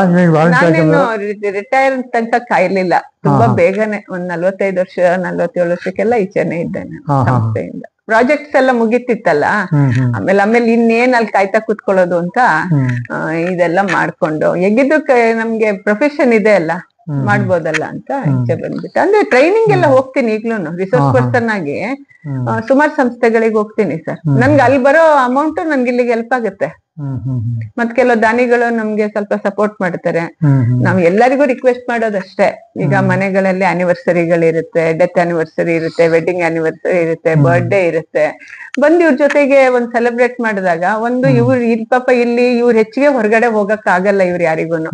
ಆಚೆ ಹೋಗಿ ದೇವಸ್ಥಾನ ಆಗ್ಲಿ ಅಲ್ಲಿ ಇಲ್ಲಿ ಕರ್ಕೊಂಡ್ ಹೋಗಕ್ಕೆ ಒಬ್ರು ಇಬ್ರು ಬರ್ತಾರಷ್ಟೇ, ನಡಿಯಕ್ ಆಗದೆ ಇರೋರೇ ಜಾಸ್ತಿ ಇರೋದು. ಇವ್ರಿಗೂ ಒಂದ್ ಸ್ವಲ್ಪ ಔಟಿಂಗ್ ಆಗುತ್ತೆ, ಇಲ್ಲಿ ಬಂದಾಗ ಒಂದ್ ಸ್ವಲ್ಪ ಖುಷಿ ಆಗುತ್ತೆ, ಅವ್ರ ಜೊತೆಗೆ ಸಮಯ ಕಳೆದಾಗ ನಮಗೂ ಸ್ವಲ್ಪ ಸಪೋರ್ಟ್ ಆಗುತ್ತೆ. ಹಾಗಾಗಿ ಮೈಸೂರಿಗೆ ಬಂದಿದ್ದು ಯಾವಾಗ? ಮೈಸೂರಿಗೆ ನಾನು ಸರ್ 90ನೇ ಇಸ್ವಿಗೆ ಬಂದೆ ನಾನು. 91ರಲ್ಲಿ ನಾನು ಮೈಸೂರಲ್ಲಿ. ಆಮೇಲೆ ಈ ಒಂದು ಸ್ನೇಹ ಚಾರಿಟಬಲ್ ಟ್ರಸ್ಟ್ ಅನ್ನ ಯಾವಾಗ ಸ್ಥಾಪನೆ ಮಾಡಿದ್ವಿ? ಇದು ಸ್ಥಾಪನೆ ಮಾಡಕ್ಕೆ ಬಿಲ್ಡಿಂಗ್ ಯಾವ್ದು, ಯಾರ್ದು ಬಿಲ್ಡಿಂಗ್ ಇದು, ನೀವೇ ಕಟ್ಕೊಂಡ್ರ ಹೇಗೆ? ಸರ್ 2018ರಲ್ಲಿ ನಾನು ಅಲ್ಲಿ ತನಕ ಹೊರಗಡೆ ನೋಡಿ ಬೇರೆ ಬೇರೆಯವ್ರಿಗೆ ಕಳಿಸ್ತಾ ಇದ್ದೆ. ಬೇರೆ ಸಂಸ್ಥೆಗಳಿದೆ ಎಲ್ಲ, ವಿಮಲಾ ಟರ್ಮಿನಲ್ ಕೇರು ಅಲ್ಲಿ ಇಲ್ಲಿ ಎಲ್ಲ ಕಳಿಸ್ತಾ ಇದ್ದೆ. ಆಮೇಲೆ ಮದರ್ ತೆರೇಸಾ ಡೆಸ್ಟಿಟ್ಯೂಟ್ ಹೋಮ್, ಆಮೇಲೆ ಇದು ಉದಯಗಿರಿನಲ್ಲಿ ಓಲ್ಡ್ ಏಜ್ ಹೋಮ್ ಇದೆ, ಅಲ್ಲೆಲ್ಲ ಕಳಿಸ್ತಾ ಇದ್ದೆ. ಹೋಗ್ತಾ ಹೋಗ್ತಾ ಏನಾಯ್ತು ಅಂದ್ರೆ ಕೆಲವು ಬಸ್ ಸ್ಟ್ಯಾಂಡ್ ಅಲ್ಲಿ ಅಲ್ಲಿ ಇಲ್ಲಿ ಇದ್ದವ್ರಿಗೆ ಎದ್ನ ಅಡಿಯಕ್ ಆಗಲ್ವಲ್ಲ, ಅವ್ರ ಹತ್ರನು ಬೆಡ್ಸ್ ಇಲ್ಲ ಅಂತ ತಕೊಳಕ್ ಆಗ್ತಾ ಇರ್ಲಿಲ್ಲ. ಕೆಲವ್ರನ್ನ ಒಂದ್ ಅಜ್ಜಿ ಫುಲ್ ಕ್ಯಾನ್ಸರ್ ಆಗಿ ಕೈನೇ ಒಳಗಡೆ ಹೋಗೋದು ಕಣ್ಣಲ್ಲಿ. ನಾನ್ ಕರ್ಕೊಂಡ್ ಬಂದ್ ಇಟ್ಕೊಂಡೆ, ಹಂಗೆ 3-4 ಜನ ಆಗೋದ್ರು. ಆಮೇಲೆ ಯಾಕೆ ಎಲ್ಲರೂ ಅಂದ್ರೆ ಟ್ರಸ್ಟ್ ಮುಂಚೆನೆ ಮಾಡು ಅಂತಿದ್ರು, ಬೇಡ ಅಂತ ಇದ್ದೆ. ಆಮೇಲೆ ಇವ್ರನ್ನೆಲ್ಲ 4-5 ಜನ ಕರ್ಕೊಂಡ್ ಬಂದಾಗ ಒಂದ್ ಟ್ರಸ್ಟ್ ಇರೋದು ಒಳ್ಳೇದಲ್ವಾ ಅಂತ ಹೇಳಿ ಅವಾಗ ಒಂದ್ ಟ್ರಸ್ಟ್ ರಿಜಿಸ್ಟರ್ ಮಾಡಿ ಇದು ಈಗ ನಮ್ಗೆ ಸರ್ ನನ್ಗೆ ಈ ಮನೆ ಏನಿದೆ ಇದ್ರಿದ್ದೆ ಬಾಡಿಗೆ ನನ್ ಜೀವನಕ್ಕೆ ಆಗ್ತಿತ್ತು. ಬಟ್ ಏನು ಮಾಡಕ್ ಆಗಲ್ಲ, ತಂದು ಸರ್ ಇದು ಆಲ್ರೆಡಿ ಇತ್ತು. ಈ ಮನೆ ಬಾಡಿಗೆ ಕೊಟ್ಟಿದ್ವಿ, ನನ್ಗೆ ಸ್ವಲ್ಪ ಹೆಲ್ಪ್ ಆಗ್ತಿತ್ತು. ನನ್ ಊಟ ತಿಂಡಿಗೆ ಇದ್ರಲ್ಲೇ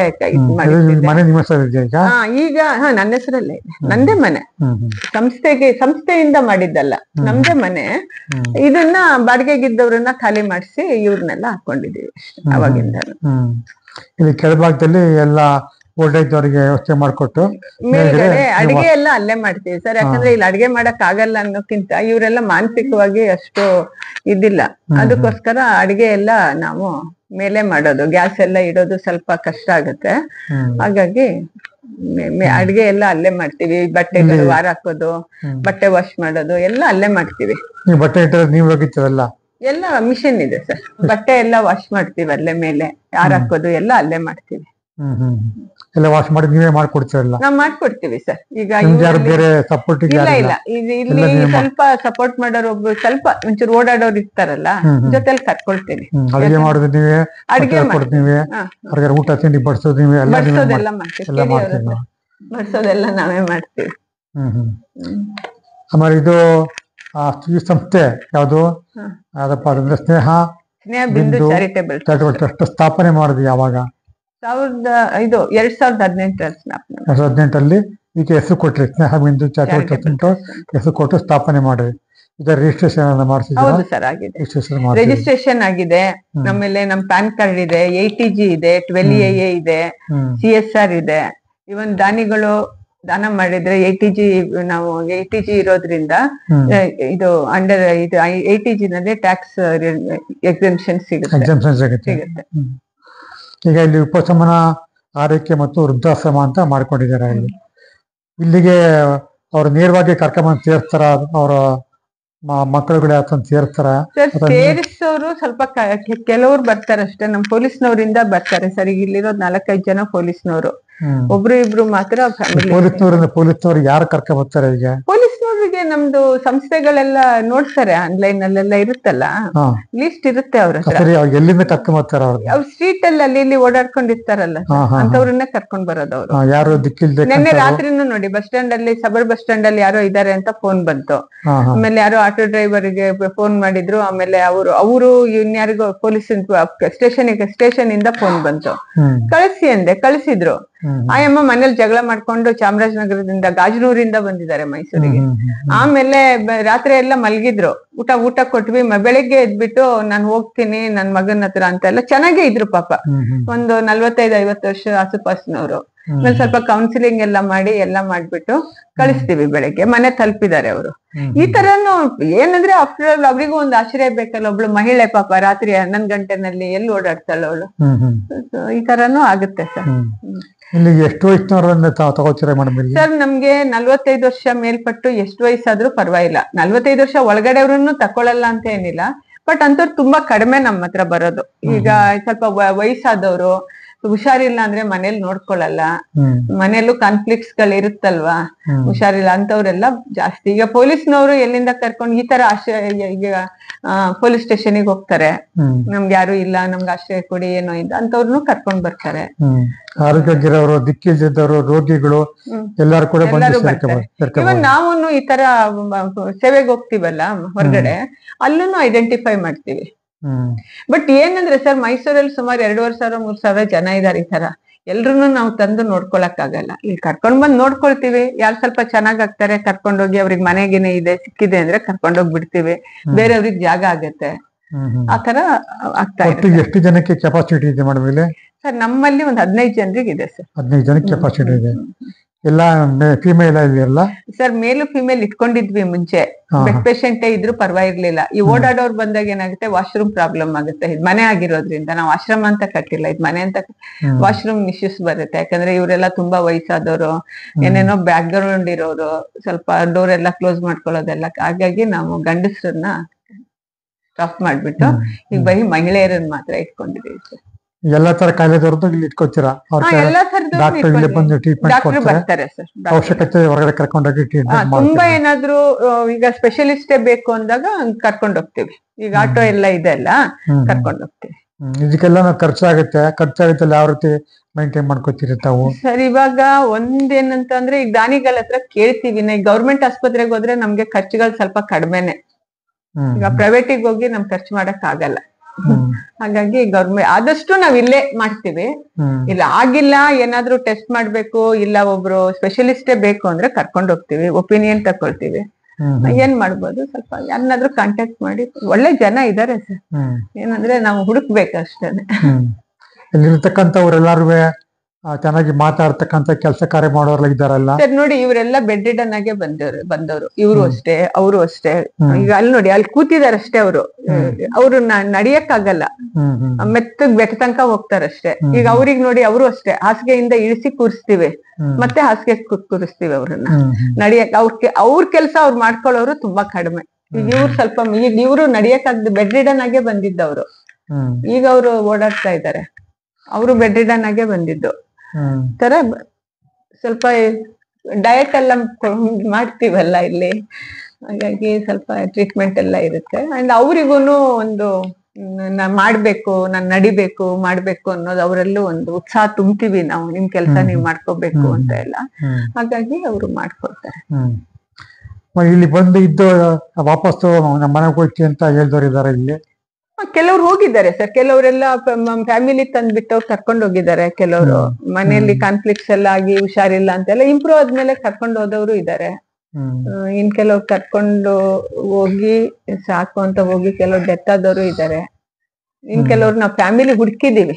ಈಗ ಪೊಲೀಸ್ನವ್ರು ತಂದ್ ಬಿಟ್ಬಿಡ್ತಾರೆ ಅಂದ ತಕ್ಷಣ ಆತರ ಎಲ್ಲ ಕೆಲವ್ರು ಸಿಗುತ್ತೆ. ಫ್ಯಾಮಿಲಿ ಹೇಳ್ತಾರೆ ಅವರು ಇಂಥ ಕಡೆ ಅಂತ. ಸ್ವಲ್ಪ ಇಂಪ್ರೂವ್ ಆದ್ಮೇಲೆ ಕರ್ಕೊಂಡು ಹೋಗ್ಬಿಡ್ತೀವಿ ನಾವು. ಮತ್ತೆ ಫಾಲೋ ಅಪ್ ಅಲ್ಲಿ ಇರ್ತೀವಿ. ಬಿಟ್ಬಿಟ್ಟಿದೀವಿ ಅಂತ ಇನ್ ಕೆಲವ್ರು 3 ವರ್ಷ ಇದಾರೆ ಇಲ್ಲಿ, ಸೈಕ್ಯಾಟ್ರಿಕ್ ಎಲ್ಲ ಪ್ರಾಬ್ಲಮ್ ಎಲ್ಲ ಆಗಿ. ಆಮೇಲೆ ಅವ್ರಿಗೆ ಹುಡುಕಿ ಮಾಡಿ ಅವರಿಗೆಲ್ಲ ಒಂದ್ ಮಾಡಕ್ 1 ವರ್ಷ ನಮ್ಗೆ ಅವ್ರು ಆ ಫ್ಯಾಮಿಲಿನೂ ಇವ್ರು ಒಂದಾಗಿ ಇರಕ್ಕೆ 1 ವರ್ಷನೇ ಆಗುತ್ತೆ ಸಿಕ್ಕಿದ್ರುನು. ಅವ್ರಿಗೂ ಭಯ ಇರುತ್ತಲ್ಲ, ಅದೆಲ್ಲ ಮಾಡಿ ಬಿಟ್ಟಿದೀವಿ. ಫಾಲೋ ಅಪ್ ಅಲ್ಲಿ ಇರ್ತೀವಿ. ಇಲ್ಲಿ ಇರ್ತಾರೆ. ಈಗ ಅವ್ರಿಗೆ ಬಟ್ಟೆ ಬರೆ ಅದನ್ನ ಕೊಡ್ಬೇಕು, ಅದೆಲ್ಲ ನಿಮ್ಗೆ ಖರ್ಚಾಗುತ್ತೆ. ಖರ್ಚೆಲ್ಲ ಯಾವ ತರ? ಸರ್ ಬಟ್ಟೆ ಬರೆ ಎಲ್ಲ ದಾನಿಗಳಿದಾರಲ್ಲ ಸರ್, ಡೋನರ್ಸ್. ಈಗೇನ್ ಬಟ್ಟೆಗೆ ಏನು ಪ್ರಾಬ್ಲಮ್ ಇಲ್ಲ ಸರ್. ಯೂಸ್ ಕ್ಲೋತ್ಸ್ ತುಂಬಾ ಸಿಗುತ್ತೆ ನಮ್ಗೆ, ಚೆನ್ನಾಗಿರೋದೇ ಸಿಗುತ್ತೆ. ಮತ್ತೆ ಆತರ ಈಗ ಇವತ್ತು ಯಾರೋ ಒಬ್ರು ಫೋನ್ ಮಾಡಿದ್ರು, ಈ ವರಮಹಾಲಕ್ಷ್ಮಿ ಹಬ್ಬಕ್ಕೆ ಸೀರೆ ಎಲ್ಲ ಕೊಡ್ತೀವಿ ಅಂತ. ಆತರ ಎಲ್ಲ ಸಿಗುತ್ತೆ ಸರ್. ಊಟ, ತಿಂಡಿ, ಊಟ ಇದಕ್ಕೆ ತಿಂಡಿ ಊಟಕ್ಕೆ ಸರ್ ಒಂದ್ ಸ್ವಲ್ಪ ನಾವು ಕೈಯಿಂದ ಹಾಕ್ತಿವಿ, ಇನ್ನೊಂದ್ ಸ್ವಲ್ಪ ಕೇಳ್ತೀವಿ. ಕೇಳೋದನ್ನ ಈಗ ಕೇಳ್ತೀವಿ, ವೆಯ್ಟ್ ಮಾಡ್ತಾ ಇರಕ್ ಆಗಲ್ಲ. ಈಗ ಹಾಲ್ ಕೇಳ್ತೀವಿ, ಅವ್ರ ಹಾಲ್ ತಂದ್ಕೊಡೋ ತನಕ ನಾವು ಕಾಫಿ ಮಾಡದೆ ಇರಕ್ ಆಗಲ್ಲ. ನಾವ್ ಮಾಡ್ತೀವಿ, ಬಂದಾಗ ಖುಷಿ, ಬಂದಿಲ್ಲ ಅಂದ್ರೆ. ನೋಡಿ ವೀಕ್ಷಕರೇ, ಇಲ್ಲಿ ಚಾರಿಟಬಲ್ ಟ್ರಸ್ಟ್ ಅಂತ ಇದೆ. ಇಲ್ಲಿ ನಿಮ್ಗೆ ಕೈಲಾಗಿರ್ತಕ್ಕಂಥವ್ರು, ಕೈ ಕಾಲಿನ ಸಾವಜನ ಇರ್ತಕ್ಕಂಥ, ಇಲ್ಲದೆ ಇರ್ತಕ್ಕಂಥವ್ರು, ನಡಕ್ಕಾಗದೆ ಇರ್ತಕ್ಕಂಥವ್ರು ಸುಮಾರು ಜನ ಇದ್ದಾರೆ. ಅವ್ರಿಗೆ ತಮ್ಮ ಕೈಲಾದ ಸಹಾಯವನ್ನ ಮಾಡಬೇಕು ಅಂತ ನಾವು ಅನ್ಕೋತೀವಿ. ಇದ್ರಲ್ಲಿ ಬಲವಂತ ಇಲ್ಲ, ನಿಮ್ಮ ಸ್ವಇಚ್ಛೆ ಇದು. ಸ್ವಇಚ್ಛೆಯಿಂದ ನೀವು ಬೇಕಾದ್ರೆ ಮಾಡ್ಬೋದು. ಬಟ್ಟೆ ಬರೆಗೆ ತಂದ್ಕೊಡ್ಬೋದು, ಅಕ್ಕಿ, ಬೇಳೆ, ತುಪ್ಪ, ಸಕ್ಕರೆ, ಹಾಲು ಏನು ಬೇಕಾದ್ರೆ ತಂದ್ಕೊಡ್ಬೋದು. ನಿಮ್ಮ ಮಕ್ಕಳಿಗೆ ಬರ್ತ್ಡೇ ಮಾಡ್ತೀರಿ, ಏನೋ ಸೆಲೆಬ್ರೇಷನ್ ಎಲ್ಲ ಮಾಡ್ತೀರಿ, ಲಕ್ಷಾಂತರ ರೂಪಾಯಿ ಖರ್ಚು ಮಾಡ್ತೀರಿ. ಅದೇ ದುಡ್ಡನ್ನ ತಂದು ಇಲ್ಲಿ ಕೊಟ್ರೆ, ಇಲ್ಲೇ ಬಂದು ನೀವು ಬರ್ತ್ಡೇ ಆಚರಣೆ ಮಾಡಿ, ಮತ್ತೆ ಇಲ್ಲಿ ಇರ್ತಕ್ಕಂಥ ವೃದ್ಧರಿಗೆ ತುಂಬಾ ಅನುಕೂಲ ಆಗತ್ತೆ ಅಂತ ಹೇಳಕ್ ಇಷ್ಟಪಡ್ತೀನಿ. ಎಲ್ಲರೂ ಕೂಡ ವಯಸ್ಸಾಗಿರೋರಿಗೆ ಯಾರು ಕೂಡ ಸೇವೆ ಮಾಡೋಕ್ಕಾಗಲ್ಲ. ಮನೆ ಇರ್ತಾರವರು, ಕೆಲವರು ಮನೆಯಲ್ಲಿ ಈ ಕಡೆಗೆಲ್ಲ ಕೆಲಸ ಬಿಟ್ಬಿಡ್ತಾರೆ. ಆಗ ಏನ್ ಮಾಡ್ತಾರೆ, ನಮ್ಮ ಇಲ್ಲೊಬ್ಬ ಮೇಡಮ್ ಅವರು ನೋಡ್ಕೋತಾರೆ, ಅವ್ರು ಬೇಕಾದ ಟ್ರೀಟ್ಮೆಂಟ್ ಎಲ್ಲ ಮಾಡ್ಕೊಡ್ತಾರೆ. ಆದಷ್ಟು ದಾನಿಗಳು ತಂದು ಇಲ್ಲಿ ಎಲ್ಲ ಬೇಕಾದಂಥ ಪದಾರ್ಥಗಳು ತಂದ್ಕೊಟ್ರೆ ತುಂಬಾ ಅನುಕೂಲ ಆಗುತ್ತೆ. ದಾನಿಗಳಿಗೆ ನಾನು ಹೇಳಕ್ಕೆ ಇಷ್ಟಪಡ್ತೀರಾ ಮೇಡಮ್? ಅದು ಸಮಾಜಕ್ಕೆ ಹೇಳಕ್ಕೆ ಇಷ್ಟಪಡ್ತೀರಾ? ಅದೇ ದಾನಿಗಳು ಅವರು ಮುಂದೆ ಬಂದು ಈ ತರ ಸಂಸ್ಥೆಗಳಿಗೆ ಇಂಥವರಿಗೆಲ್ಲ ಸಹಾಯ ಮಾಡಿದ್ರೆ ನಾವು ಇನ್ನೂ ಹೆಚ್ಚಿನ ಮಟ್ಟದಲ್ಲಿ ಈ ಸೇವೆಯನ್ನ ಮುಂದುವರ್ಸ್ಕೊಂಡು ಹೋಗ್ಬೋದು. ಕೆಲವು ಸರಿ ತುಂಬಾ ಕನ್ಸ್ಟಿಯೆಂಟ್ ಆಗ್ಬಿಡುತ್ತೆ, ಕಷ್ಟ ಆಗ್ಬಿಡುತ್ತೆ, ಅದಿಲ್ಲ ಇದಿಲ್ಲ ಆ ಚಿಂತೆನೆ ಆಗೋಗ್ಬಿಡುತ್ತೆ. ಆಮೇಲೆ ಈಗ ಹೊರಗಡೆ ನಾವು ಹೋಗ್ತೀವಲ್ಲ, ಅಲ್ಲಿನೂ ಊಟ ಎಲ್ಲ ತಗೊಂಡು ಹೋಗ್ತೀವಿ ನಾವು, ಯಾಕಂದ್ರೆ ಅಲ್ಲಿ ದಾರಿಯಲ್ಲಿ ಕೂತಿರೋರು ಎಷ್ಟು, ಇಲ್ಲಿ ನಾವು ಸ್ಲಮ್ ಏರಿಯಾ ಅಂತೀವಿ, ಅಲ್ಲಿ ನರಳೋರು ವಯಸ್ಸಾದವರು ಮತ್ತೆ ಮಕ್ಕಳು, ಈ ಮಧ್ಯದಲ್ಲಿರೋರು ಕೆಲ್ಸಕ್ಕೆ ಹೋಗ್ತಾರೆ, ಅಲ್ಲೇ ಏನೋ ಒಂದ್ ಮಾಡ್ಕೊಂಡ್ ಬರ್ತಾರೆ, ಇವರಿಗೆಲ್ಲ ಕಷ್ಟ ಆಗುತ್ತೆ. ತರ ಎಲ್ಲ ಮಾಡೋದ್ರಿಂದ ದಾನ ಮಾಡಿದ್ರೆ ತುಂಬಾ ಜನರಿಗೆ ನಾವು ರೀಚ್ ಆಗ್ಬೋದು. ಯಾಕಂದ್ರೆ ದೇವ್ರು ನಮ್ಮ ಹತ್ರ ಯಾವ ರೂಪದಲ್ಲಿ ಬರ್ತಾರೋ ಗೊತ್ತಿಲ್ಲ. ಹಾಗಾಗಿ ಅವ್ರುಗಳನ್ನೇ ನಾನ್ ಇವತ್ತೇನು ನೋಡ್ತಾ ಇದ್ದೀನಿ ಅಂದ್ರೆ ಇವರೇ ದೇವ್ರುಗಳು ಅಂತ ನಾನ್ ನಂಬಿದ್ದೀನಿ. ದೇವ್ರು ಎಲ್ಲೋ ಒಂದ್ ಕಡೆ ಹೇಳಿದೆ, ಎಲ್ಲಾ ಶಾಸ್ತ್ರನೂ ಹೇಳುತ್ತೆ, ಬಟ್ಟೆ ಇಲ್ದೇ ಇರೋರಿಗೆ ಬಟ್ಟೆ ಕೊಡು, ಊಟ ಇಲ್ದೇ ಇರೋರಿಗೆ ಊಟ ಕೊಡು, ಆಶ್ರಯ ಇಲ್ದೇ ಇರೋರಿಗೆ ಆಶ್ರಯ ಕೊಡು ಅಂತ ಇದೆ. ಸೊ ಆ ತರ ದೇವ್ರು ಯಾವ ರೂಪದಲ್ಲಿ ನಮ್ಮ ಹತ್ರ ಬರ್ತಾರೋ ಗೊತ್ತಿಲ್ಲ.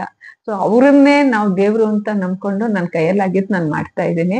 ನೀವೆಲ್ಲರೂ ನಮ್ಗೆ ಆಶೀರ್ವಾದ ಮಾಡಿ, ನಿಮ್ ಕೈಯಲ್ಲಾಗಿದ್ದು ನಮ್ಗೆ ಸಹಾಯ ಮಾಡಿ ಆಶೀರ್ವಾದ ಮಾಡಿ ಅಂತ ನಿಮ್ಮನ್ನ ಈ ಮೂಲಕ ಕೇಳ್ಕೊಳ್ತಾ ಇದ್ದೀನಿ. ನಮಸ್ಕಾರ. ಸ್ಕ್ರೀನ್ ಮೇಲೆ ಈ ಸಂಸ್ಥೆಯ ಅಡ್ರೆಸ್ ಮತ್ತು ಫೋನ್ ನಂಬರು ಎಲ್ಲ ಕೊಟ್ಟಿರ್ತೀನಿ. ದಯಮಾಡಿ ಲೋಬೋ ಮೇಡಮ್ ಅವ್ರನ್ನ ಕಾಂಟ್ಯಾಕ್ಟ್ ಮಾಡಿ, ಏನೇನು ಅಗತ್ಯ ಇದೆ ದಯಮಾಡಿ ತಂದ್ಕೊಡಿ. ತಿಂಗಳಿಗೆ ಇಷ್ಟು ಅಂತ ಒಂದು ನಿಗದಿ ಮಾಡ್ಕೊಂಬಿಡಿ. ಇಷ್ಟೊಂದು ತಂದ್ಕೊಟ್ರೆ ಇಲ್ಲಿರ್ತಕ್ಕಂಥ ಎಲ್ಲರೂ ಕೂಡ ನೆಮ್ಮದಿಯಾಗಿ ಜೀವನ ಮಾಡ್ತಾರೆ. ವಯಸ್ಸಾಗಿರೋ ಸಹಾಯ ಮಾಡಿದೆ, ವಯಸ್ಸಾಗಿರೋ ದೇವ್ರ ಸಮಾನ ಅವರು, ಅಂಥವ್ರಿಗೆ ಸಹಾಯ ಮಾಡಿದೆ ದೇವ್ರ ಸಹಾಯ ಮಾಡ್ದಂಗೆ ಆಗುತ್ತೆ. ಅದಕ್ಕೋಸ್ಕರವಾಗಿ ದಯಮಾಡಿ ಕೈಲಾಗಿರುತ್ತೆ ಸಹಾಯ ಮಾಡಿಸಲಿಕ್ಕೆ ಇಷ್ಟಪಡ್ತೀನಿ. ಆದಿತ್ಯ ಲೋಕೇಶ್ ಯೂಟ್ಯೂಬ್ ಚಾನಲ್ ಪರವಾಗಿ ನಮಸ್ಕಾರ. ಮತ್ತು ಲೋಬೋ ಮೇಡಮ್ ಅವರು ಕೂಡ ನಮಸ್ಕಾರ. ಹೇಳ್ಬೇಕು ಅಂದ್ರೆ ಇವರಿಗೆ BP ಇತ್ತು, ಜೊತೆಯಲ್ಲಿ ಸ್ವಲ್ಪ ಮಾನಸಿಕ ಸಮಸ್ಯೆಯಿಂದ ಬಳಲ್ತಾ ಇದ್ದಾರೆ. ಅದಕ್ಕೋಸ್ಕರ ಅವರು ನಮ್ಮಲ್ಲಿದ್ದಾರೆ. ಸಾರ್ವಜನಿಕರೇ, ನೀವು ಯಾವುದೇ ರೀತಿಯ ಸಹಾಯವನ್ನು ದಯಮಾಡಿ ಮೇಲ್ಕಂಡ ಬ್ಯಾಂಕ್ ಖಾತೆಗಳಾಗ್ಲಿ, ಅಕೌಂಟ್ ನಂಬರ್ ಆಗಲಿ, ಫೋನ್ ಪೇ ಆಗಲಿ, ಮೊಬೈಲ್ ನಂಬರ್ ಆಗಲಿ ದಯಮಾಡಿ ಕಳಿಸ್ಕೊಡ್ಬೇಕು ಅಂತ ತಮ್ಮಲ್ಲಿ ವಿನಂತಿ ಮಾಡ್ಕೊಡ್ತೀನಿ. ವೃದ್ಧರು ದೇವರ ಸಮಾನ, ಮಕ್ಕಳ ಸಮಾನ, ಅವರ ಸೇವೆ ಮಾಡತಕ್ಕಂಥ ಭಾಗ್ಯ ನಿಮ್ದಾಗಲಿ. ನಮಸ್ಕಾರ. ನಮಸ್ಕಾರ. ಮೇರಿ ಸೂಸನ್ನ ಅಂತ, ಇವರಿಗೆ ಸೈಕಾಲಜಿಕಲ್ ಇಶ್ಯೂಸ್ ಇರೋದ್ರಿಂದ ಯೂರಿನ್ ಮೋಷನ್ಸ್ ಎಲ್ಲ ಆಗೋದು ಗೊತ್ತಾಗಲ್ಲ, ಜೊತೆಯಲ್ಲಿ ಇವರಿಗೆ ಹೆಚ್ಚಿಗೆ ನಡಿಯಕ್ಕಾಗಲ್ಲ, ಯಾಕಂದ್ರೆ ಕೆಳಗಡೆ ಲೋವರ್ ಲಿಮ್ಸ್ ತುಂಬಾ ಊದ್ಕೊಂಡಿರುತ್ತೆ. ಅದಕ್ಕೆ ಟ್ರೀಟ್ಮೆಂಟ್ ಎಲ್ಲ ನಡೀತಾ ಇದೆ. ಹಾಗಾಗಿ she suffering from schizophrenic issues. So ಅದಕ್ಕೆ ಒಂದು ಟ್ರೀಟ್ಮೆಂಟ್ ನಡೀತಾ ಇದೆ. ಮಾತಾಡ್ತಾರೆ. ಹಲೋ, ಹೇಗಿದ್ದೀರಾ? ಚೆನ್ನಾಗಿದ್ದೀರಾ? ಚೆನ್ನಾಗಿ ನೋಡ್ಕೊಳ್ತಾರೆ. ಸಂತೋಷ. ಸಂತೋಷ. ಊಟ ಉಪಚಾರ ಎಲ್ಲ ಮಾಡ್ತಾರೆ. ಅಂತ ಇವರಿಗೆ ತುಂಬಾ ಹಿಂದೆ ಬಿದ್ದು ಸೊಂಟದ ಹತ್ರ ನೋವಾಗಿ ನಡೆಯೋದ್ ಕಷ್ಟ ಇದೆ ಇವರಿಗೆ. ಆದ್ರೆ ಚಿಕ್ಕದಾಗಿ ಹೆಜ್ಜೆ ಹಾಕ್ತಾರೆ ಇವಾಗ, ಯಾಕಂದ್ರೆ ನಾವು ಸ್ವಲ್ಪ ಕ್ಯಾಲ್ಸಿಯಂ ಅದು ಇದು ಎಲ್ಲ ಸುಮಾರು ಟ್ರೀಟ್ಮೆಂಟ್ ಡಾಕ್ಟರ್ಗಳು ಕೊಡ್ತಾ ಇದೀವಿ. ಆ ರೇಖೆ ನಡೀತಾ ಇರೋದ್ರಿಂದ ಈಗ ಸ್ವಲ್ಪ ಬೆಲ್ಟ್ ಎಲ್ಲ ಹಾಕೊಳ್ತಾರೆ. ಆದ್ರೆ ಚಳಿ ಎಲ್ಲ ಬಂದಾಗ ತುಂಬಾ ನೋವು ಬರುತ್ತೆ ಅವರಿಗೆ. ಒಂದೇ ಸ್ವಲ್ಪ ಏಜ್ 76, 78 ಹತ್ರ ಇದೆ ಅವ್ರ ವಯಸ್ಸು. ಹಾಗಾಗಿ ಇವರು ಮೀನಾಕ್ಷಿ ಅಂತ, ಇವರು ಆಕ್ಚುಲಿ ಬೆಡ್ ಪೇಷಂಟ್ ಆಗೇ ಬಂದಿದ್ದು. ಇವ್ರು ಬಂದು ಆಲ್ರೆಡಿ 3.5 ವರ್ಷ ಆಯ್ತು. ಆಮೇಲೆ ಇವರಿಗೆ ಸ್ವಲ್ಪ ಕಣ್ಣು ಆಪರೇಷನ್ ಎಲ್ಲ ಮಾಡಿಸಿ, ಇವ್ರು ಹೀಗೆ ಇರೋದು, ಊಟ ಎಲ್ಲ ತಿಂಡಿ ತುಂಬಾ ಚೆನ್ನಾಗಿ ಮಾಡ್ತಾರೆ, ಆದ್ರೆ ಇರೋದ್ ಮಾತ್ರ ಸಣ್ಣ ಇವರು. ಹಾಗಾಗಿ now she is very active ಆಗಿದ್ದಾರೆ. ಆದ್ರೆ ಅವರಿಗೆ ಕಳ್ಸ್ಕೊಡೋಣ ಅಂದ್ರೆ ಅವ್ರಿಗೆ ಯಾರು ಇಲ್ಲ ಮನೆಯಲ್ಲಿ, ಹಾಗಾಗಿ ನಾವು ಎಲ್ಲೂ ಕಳ್ಸಕ್ಕಾಗಲ್ಲ. ಇವರು ರತ್ನ ಅಂತ, ಇವರಿಗೆ ರೈಟ್ ಸೈಡ್ ಸ್ಟ್ರೋಕ್ ಆಗಿದೆ. ಹಾಗಾಗಿ ಇವರಿಗೆ ನಡಿಯಕ್ಕೆ ಎಲ್ಲ ಸ್ವಲ್ಪ ಕಷ್ಟ ಆಗ್ತಿತ್ತು. ಈಗ ಸ್ವಲ್ಪ ನಾವು ಡೈಲಿ ಎಕ್ಸರ್ಸೈಸ್ ಮಾಡಿಸ್ತಾ ಇದೀವಿ, ಕೂತ್ಕೊಳ್ಳಕ್ಕೆ ಬಿಡಲ್ಲ ಅವರಿಗೆ. ಹಾಗಾಗಿ ಸ್ವಲ್ಪ ಆಕ್ಟಿವ್ ಆಗ್ತಾ ಇದ್ದಾರೆ ಇವಾಗ. ಮತ್ತೆ BP ಇರೋದ್ರಿಂದ BP ಟ್ಯಾಬ್ಲೆಟ್ಸ್ ಎಲ್ಲ ಕೊಡ್ತಾ ಇದೀವಿ. ಇವರು ಸುಂದರಿ ಅಂತ, ಇವರು ನಮ್ಗೆ ಸ್ಟ್ರೀಟ್ ಅಲ್ಲೇ ಸಿಕ್ದವ್ರು.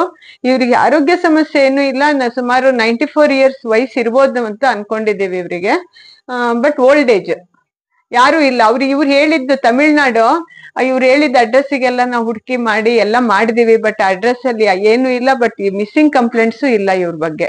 ಹಾಗಾಗಿ ನಮ್ಗೆ ಇವರಿಗೆ ತಮಿಳ್ನಾಡಿಗೆ ಕಳ್ಸಕ್ ಆಗಲ್ಲ. ಕೇಳ್ತಾ ಇರ್ತಾರೆ, ಬಟ್ ಎಲ್ಲಿ ಕಳ್ಸೋದು, ಯಾರು ಆ ವಾಲಂಟಿಯರ್ಸ್ನೆಲ್ಲ ನಾವು ಕಳ್ಸಿದೀವಿ ಬೇರೆ ಬೇರೆಯವ್ರನ್ನ ಕಾಂಟ್ಯಾಕ್ಟ್ ಮಾಡಿ. ಬಟ್ ಇವ್ರು ಹೇಳಿದ ಅಡ್ರೆಸ್ ನಲ್ಲಿ ಆ ವ್ಯಕ್ತಿಗಳು ಯಾರು ಇಲ್ಲ. ಇವರು ರಾಜೇಶ್ವರಿ ಅಂತ, ಇವರಿಗೆ ಸ್ಟ್ರೋಕ್ ಇದೆ, ಮತ್ತೆ ಸೆಲ್ಯುಲೈಟಿಸ್ ಎಲ್ಲ ಆಗಿ ಇವ್ರದ್ದು 2 ಕಾಲುಗಳು ಸ್ವಲ್ಪ ನಡೆಯಕ್ಕೆ ಇವ್ರು ನಮ್ 2 ಕಾಲು ತೋರಿಸಿ ಈ ತರ ಇದೆ 2 ಕಾಲುನು. ಅವರು ನಮ್ಮಲ್ಲಿ ಬೆಡ್ ಪೇಷಂಟ್ ಆಗೇ ಬಂದಿದ್ದು, ಈಗ ನಡೀತಾ ಇದ್ದಾರೆ. ಅವ್ರಿಗೆ ಒಂದ್ ಸ್ವಲ್ಪ ಮಾನಸಿಕ ಧೈರ್ಯ ಜಾಸ್ತಿ ತುಂಬಿಸ್ಬಿಟ್ಟು ಕಳಿಸಿ ಪರವಾಗಿಲ್ಲ. ಇವರು ಅಜ್ಜಿ ಓಲ್ಡ್ ಏಜು, ಕಾಲೆಲ್ಲ ಇವರು ನೀಲಮ್ಮ ಅಂತ, she is also street person. ಹಾಗಾಗಿ ಅವ್ರಿಗೇನೋ ಮಡಿಕೇರಿ ಅಂತ ಹೇಳ್ತಾರೆ, ಬಟ್ ನೋ ಮಿಸ್ಸಿಂಗ್ ಕಂಪ್ಲೇಂಟ್ಸ್ ಏನು ಇಲ್ಲ, ಬಟ್ ಪೊಲೀಸೇ ತಂದ್ಬಿಟ್ಟಿರೋದ್ರಿಂದ. ಇವ್ರ ಅಜ್ಜಿ ಇವರು ಯಾವ್ದೋ ಒಂದು ಇದು ಹಾಸನ ಜಿಲ್ಲೆ ಕಡೆಯವ್ರಂತೆ, ಆದ್ರೆ ಎಲ್ಲೂ ಕೂರಲ್ಲ, ಸುಮ್ಮನೆ ಎಲ್ಲೋ ಹೋಗ್ತಾ ಇರ್ತಾರಂತೆ. ಅದಕ್ಕೆ ಇವರು ನಮ್ಮ ಹತ್ರ ಇದ್ದಾರೆ, ಒಳಗಡೆ ಇದ್ದಾರೆ. ಹೀಗೆ ಇನ್ನೊಂದೆರಡು ಜನ ಒಳಗಡೆ ಮಲಗಿದ್ದಾರೆ ಸರ್, ಅದೇ ಬೆಡ್ ಪೇಷಂಟ್ಸ್ ಇದ್ದಾರೆ.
ಮೇಡಮ್, ಇದು ಸ್ನೇಹಬಿಂದೂರ್ ಚಾರಿಟಬಲ್ ಟ್ರಸ್ಟ್ ಆಟೋನ ಮೇಡಮ್ ಇದು?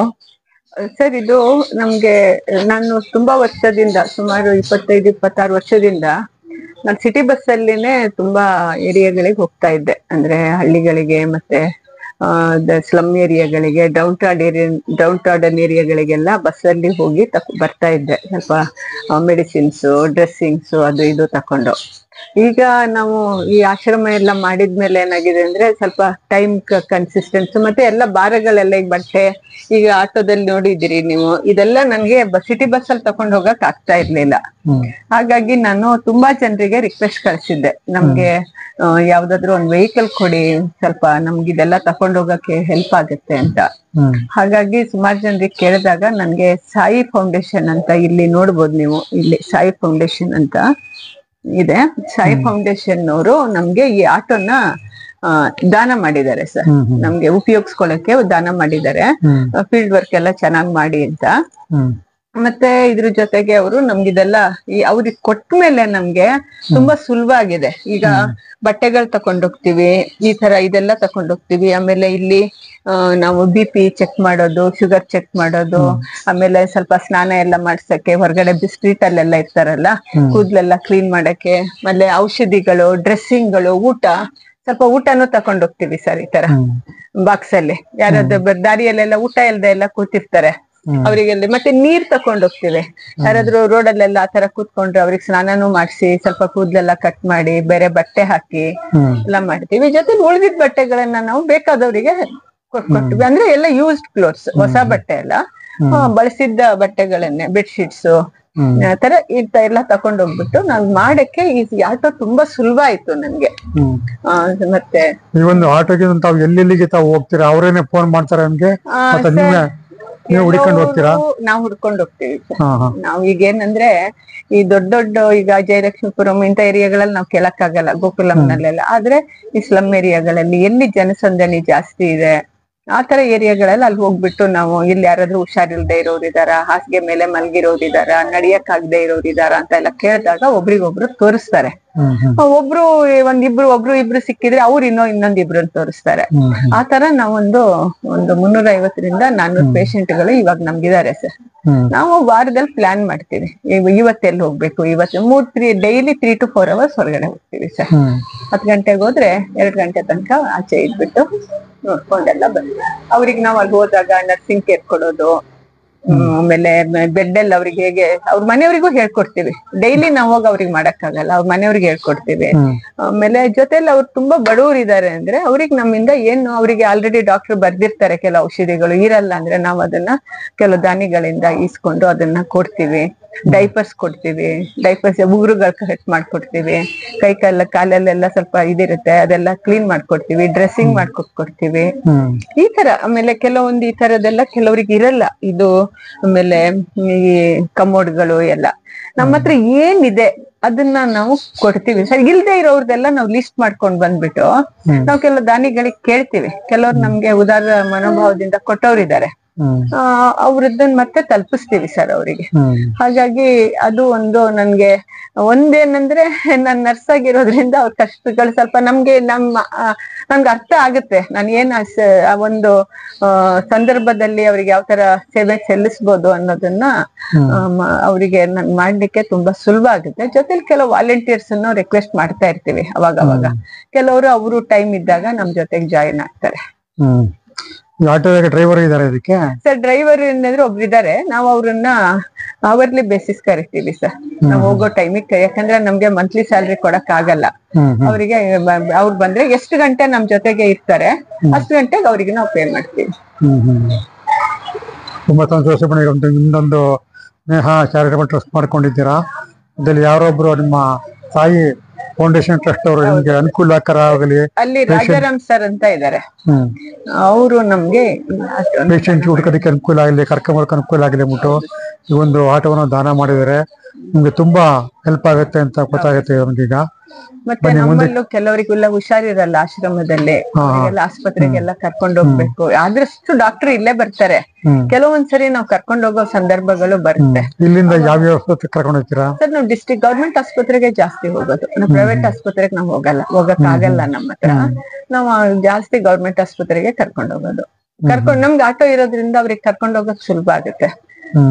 ಆತರ ಸರಿ ಮೇಡಮ್, ಸರಿ. ಲಕ್ಷ್ಮಣ್ ಸರ್ ಅವ್ರದ್ದು ಹುಟ್ಟಿದಬ್ಬ, ಅದರ ಒಂದು ಪ್ರಯುಕ್ತವಾಗಿ ನಮ್ಮಲ್ಲಿ ಇರ್ತಕ್ಕಂತ ಮಹಿಳೆಯರಿಗೆ ಇವತ್ತು ಬ್ರೆಡ್ ಮತ್ತೆ ಹಣ್ಣುಗಳನ್ನ ಹಂಚ್ತಾ ಇದ್ದಾರೆ. ಮತ್ತೆ ಜೊತೆಯಲ್ಲಿ ಒಂದು ಸಣ್ಣ ಕಾರ್ಯಕ್ರಮನ ಒಂದು ಹಾಡುವ ಮೂಲಕ ಕಾರ್ಯಕ್ರಮನ ಮಾಡ್ಕೊಡ್ತಾ ಇದ್ದಾರೆ. ಅವರಿಗೆ ನನ್ನ ಧನ್ಯವಾದ. ನಮ್ಮ ಸಂಸ್ಥೆಯ ಎಲ್ಲಾ ಮಹಿಳೆಯರ ಪರವಾಗಿ ನಾನು ಹೃತ್ಪೂರ್ವಕವಾದ ಧನ್ಯವಾದವನ್ನ ಅರ್ಪಿಸ್ತಾ ಇದ್ದೀನಿ. ಮತ್ತೆ ಹಾಗೆ ಸಹ ಮುಂದಿನ ದಿನಗಳಲ್ಲಿ ಬಂದ್ಬಿಟ್ಟು ಈ ತರ ಸಣ್ಣ ಸಣ್ಣ ಕಾರ್ಯಕ್ರಮಗಳನ್ನ ಮಾಡ್ಕೊಡಿ. ಮದರ್ ತೆರೇಸಾ ಹೇಳ್ತಾ ಇದ್ರು, do small things with great love ಅಂತ. ಆತರ ಚಿಕ್ಕ ವಿಚಾರ ಇರ್ಬೋದು, ಅದನ್ನ ಒಂದು ತುಂಬಾ ಪ್ರೀತಿಯಿಂದ ಮಾಡಿದಾಗ ಅದು ತುಂಬಾ ದೊಡ್ಡದಾಗಿರುತ್ತೆ. ಧನ್ಯವಾದಗಳು ಸರ್ ನಿಮ್ಗೆ. ಕೊಡಿ ಸರ್,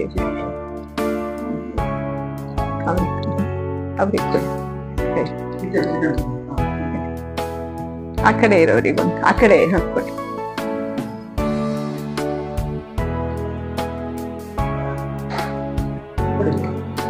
ಇನ್ನು ಕೊಡೋದಾ?